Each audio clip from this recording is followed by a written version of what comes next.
नमस्कार मंडळींनो, शुभ सकाळ. तर छान अशी दिवसाची आज सुरुवात झालेली आहे आणि आज मी कुठे उभे आहे मैत्रिणींनो?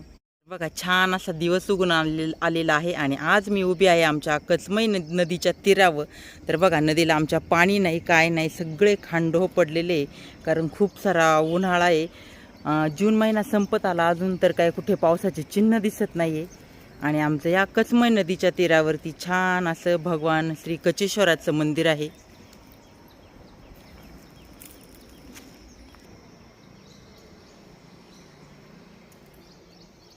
तर हे आपलं श्री कचेश्वराचं मंदिर. आपल्याला कचेश्वराच्या प्रांगणामध्ये मंडळीनं बघा, हे वडाची झाडं दिसत आहेत. इकडं हे झाड आहे, त्याच्या पाठीमागे तर खूप मोठी मोठी झाडं आहे. परंतु आज योगा दिन आहे, या निमित्ताने 1 वर्ष झालं कंप्लीट. 1 वर्षापूर्वी हे वडाचं झाड लावलेलं होतं. आज अगदी 1 वर्ष पूर्ण झालेलं आहे. तर बघूया किती उंच झालेलं आहे. तर माझ्या उंचीपेक्षा जास्त उंच आपलं आता हे 1 वर्षामध्ये वडाचं झाड झालेलं आहे. कम्प्लिटली आज 1 वर्ष ह्या वडाच्या झाडाला पूर्ण झालं. आणि वडाचं झाड मंडळीनं हे एकमेव झाड असं आहे की हे आपल्याला रात्रंदिवस ऑक्सिजन देतं. तर आपल्या जीवनामध्ये खरंच खूप झाडाझुडपांचं महत्त्व आहे. तर ह्या वर्षी आपण बघतोय की किती सारा कमी पानकाळा आहे. तर कुठेतरी आपण निसर्गाचं रक्षण केलं पाहिजे आणि प्रत्येकाने 1 झाड तरी लावलं पाहिजे.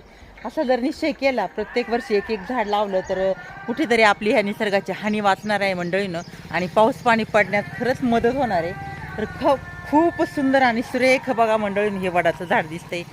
तर 1 वर्षामध्ये याची एवढी ग्रोथ झालेली आहे, एवढं वाढले, माझ्या उंचीपेक्षाही जास्त उंच झालेलं आहे.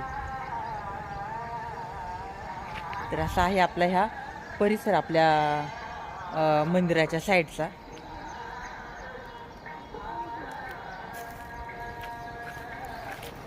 आणि मंदिराच्या पाठीमागे तर खरंच खूप मोठे मोठे वडाचे झाड आहेत.